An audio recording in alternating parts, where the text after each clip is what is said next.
All right, hello everybody. Yankee Stadium, Old Timers Day, here with a very special guest, Roy White, former Yankee, played with the Yankees from 1965 through 1979. Roy White, great to meet you, and thank you so much for joining us. All right, so we have the legend here. So now, I know your first year with the Yankees was their first year when they were on the decline, because they had been to the World Series in 1960, 61, 62, 63, and 64. And in 65, they had their first bad season in a long time. So what was it like for you to join that 1965 Yankees team? Well, for me, just being a young kid coming up from Double-A ball, I was just happy to be there. To get a call up and join the Yankees. And these were guys that I was watching play when I was in Little League. We get both of you, just stay there. So I'm seeing Mickey Mantle, and I'm a teammate with him now, and Maris and Ellie Howard, Bobby Richardson, Pete Boyd, all those guys. So I wasn't thinking about that they had a bad ball club there. To me, I'm still thinking, well, these guys are great. And, I'm just trying to stay on the team. So I don't think it really sunk in until the next year. And then I could see that that Mickey was getting older. Whitey was on the downside of his career. Elston. So all the big guys were really on the downsides of their career at the same time. We didn't have any replacements for those guys, coming up from the minor leagues. So it was quite a different story. So I thought I was going to be in the World Series every year when I got to the Yankees, and it took me 11 years before we finally got to one in 1976. Yeah. Okay, and so what was it like, because Yankee fans at that time had seen the Yankees have a winning season from like 1926 through 1964. So what was it like, just the mood of the fan base that you remember at that time when Yankees were a bad team for the first time in a while for the fans looking at it? Well, it was pretty tough. I don't think we got booed a lot. I mean, we saw that people came out to watch us play. In fact, I've met fans that said they liked some of the teams that we had that didn't do that well, with Horace Clark and Stick Michaels, Danny Cater, Sparky Lyle, some of the guys like that. So, but on the road, that's when people kind of laughed at us. We got a lot of abuse, people making fun of us that we were such a bad ball club. So that was the tough part about being a Yankee during that time, was to have to suffer through that. Okay, now, what do you remember about George Steinbrenner becoming owner of the ball club, and just where things went from that point? Well, as soon as George came in, there was a difference right away. As far as all of a sudden we were making deals. We'd previously been owned by the CBS ownership, which really didn't put any money into the ball club. When they made trades back then, we usually got a guy that was already on the downside of his career. Like we got Johnny Callison one year, who was on his downside. Bernie Allen, who used to kill us with the Senators, he was on the way out when we got him. So now we got Gabe Paul as the general manager, and we started getting some top talent came to the club. We pick up Greg Nettles comes. We get Chris Chambliss. We get Eddie Figueroa. We get Mickey Rivers. So you can see right away that the chemistry of the club was changing, that George wanted us to be champions again, and they put the money in to do it and made the deals. Okay, now, Billy Martin becomes your manager in 76, right? Or 75? 75 came up. Okay. 75. So he becomes your manager, and then in 76, you all make the World Series for the first time with you on the team, first time for the franchise since 1964, and you all lose to the Reds, who at that time were winning their second World Series in back-to-back years. And then, so just what was it like, though, just because you had that dramatic win in the American League Championship Series versus Kansas City with the walk-off home run by Chris Chambliss, then you all make that World Series for the first time. So what was that like? Yeah, I don't think we were ready for that World Series. We didn't really come down from the Chris Chambliss home run. We had the home run the next day. We were on the plane to Cincinnati. We had a quick workout. It was like 39 degrees in Cincinnati, and so I think we were at a disadvantage. We needed, 3 or 4 days to kind of come down for that playoff to get ready for that series. So we weren't able to go with our number one pitcher. We had to have Doyle Alexander start that first game for us. So, and the other ironic thing was that as a kid, the Cincinnati Reds was my favorite ball club. That was the Cincinnati Reds of Frank Robinson and Vada Pinson and those guys. They could always hit. So here's my first World Series, and I got to play against the Reds. And we lose, 4-zip. In reality, they probably would have beat us anyway, even if we had the Reds. But I don't think it would have been a sweep. I think we would have got a couple of wins in. So we were kind of embarrassed by that. But I've always felt that when you get to the World Series, there's no losers. That you're the two teams left standing, and there's nothing to be ashamed of. I heard that. So now the all season comes, and you all had a big addition. Reggie Jackson joins the team, and before that, he had been in Oakland. He had been MVP of the league, and he had helped the Athletics win 3 World Series, and he was one of the stars of the game. So, what was it like? What do you remember it being like when you all first added Reggie? Yeah, I think everybody was kind of watching Reggie closely to see how he was going to react to being a Yankee ball club. And the thing that I noticed is that Reggie came out and he worked hard every day. He practiced hard, and he played hard in the games. He always hustled. And as time went on, you could see that when it was a big game, that Reggie could really rise to the occasion. That was one of the jokes that we had. We said if the game's on TV, Reggie's probably going to hit one out today. That's how how we got to know Reggie. Yeah. Okay, so that 77 season, that first championship season, you all had that really great season. You all make the World Series, get back there, playing the Dodgers, and you all win that World Series in 6 games. And so what do you remember about just that World Series and becoming champions in Europe for the first time? Well, it's great that we're going to play the Dodgers. I grew up in Los Angeles, actually in Compton. Okay. So we're playing the hometown team. Yeah. As a kid, it was always the Yankees and Dodgers in the World Series, so it's quite appropriate. So it was great to beat them. It was kind of a bittersweet World Series for me. I didn't start one game in that series, and so I didn't get to enjoy it as much as I should have. In retrospect, I regret that. I didn't go to the parade and everything. I was kind of bitter about it. Wow. And the next year, I was in the lineup every day, in '78. And we beat the Dodgers again. And I enjoyed that one more than having taken part in it. And my parents had a chance to see me play, in 2 World Series. Well, not the '77, but that was the other bad part. My mom, my dad, and everything. I think I just pinch hit a couple of times in that World Series. So I was being a little selfish in my part in '77. I should have just rooted more for my teammates, and that's something I can look back on in retrospect. Yeah, that's great honesty right there. But I hear you, and a lot of people will feel the same way, but they don't admit it. And all right, so and that was like the later part of your career, and I'm sure they were probably trying to have younger guys out there, you're trying to fight them off, and you're trying to keep your position. So, what was that like, and what was it like for you in '78 to be able to, start playing those games?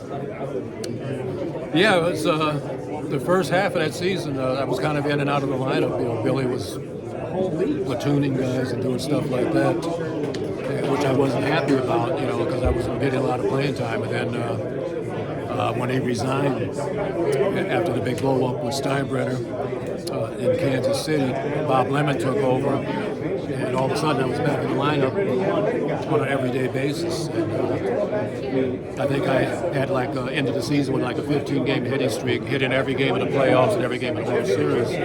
So I had some retribution. So I knew I could still play again. I knew I still had it in me. I was not a guy that was over the hill. I always kept myself in good condition, and I proved that to myself. Of course, I come back in '79, and it was the same thing again. I wasn't playing again. And '79 was your last year with the Yankees. Right. What do you remember about that season?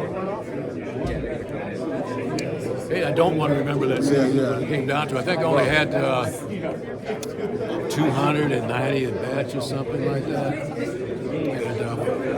And kind of looking back on that, between '78 and '79, my bats for those 2 seasons total was about 560 at bats. I lost like a full year or two of playing baseball.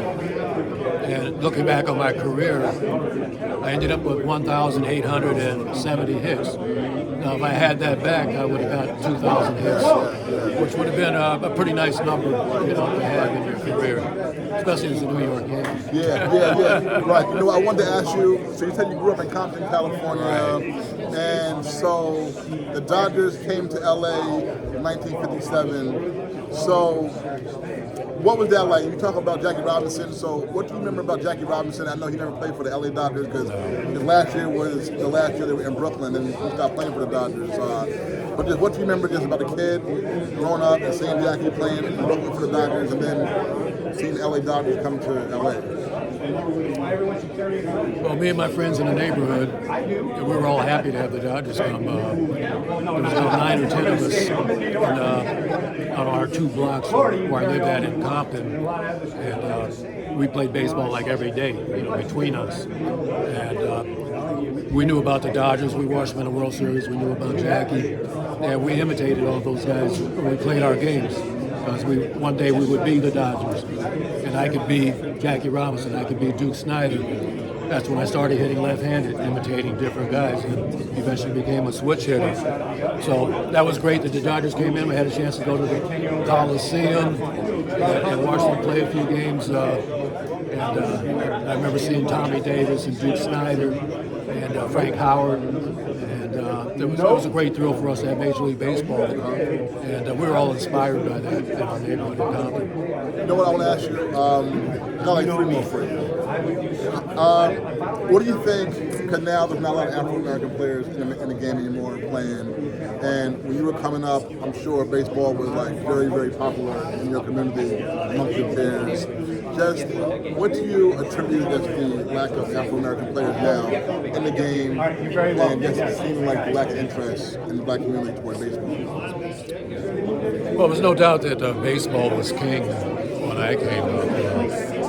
All the kids loved to play baseball, and I think most kids wanted to be a major league ball player that played baseball, especially in the black community. We all idolized the major leagues, the major league players, the black players that played then, Frank Robinson, Willie Mays, Hank Aaron's, and guys like that we emulated. And I think now, with the progression of the NFL and the NBA, I mean, we followed that in our time, but that became more popular as time went on, and I think a lot of young athletes currently, the fastest way to get to the pros is through either the NBA or the NFL, because you don't have to look at the minor leagues. When I came up, you were going to be in the minor leagues 5 or 6 years before you're going to get to the big leagues.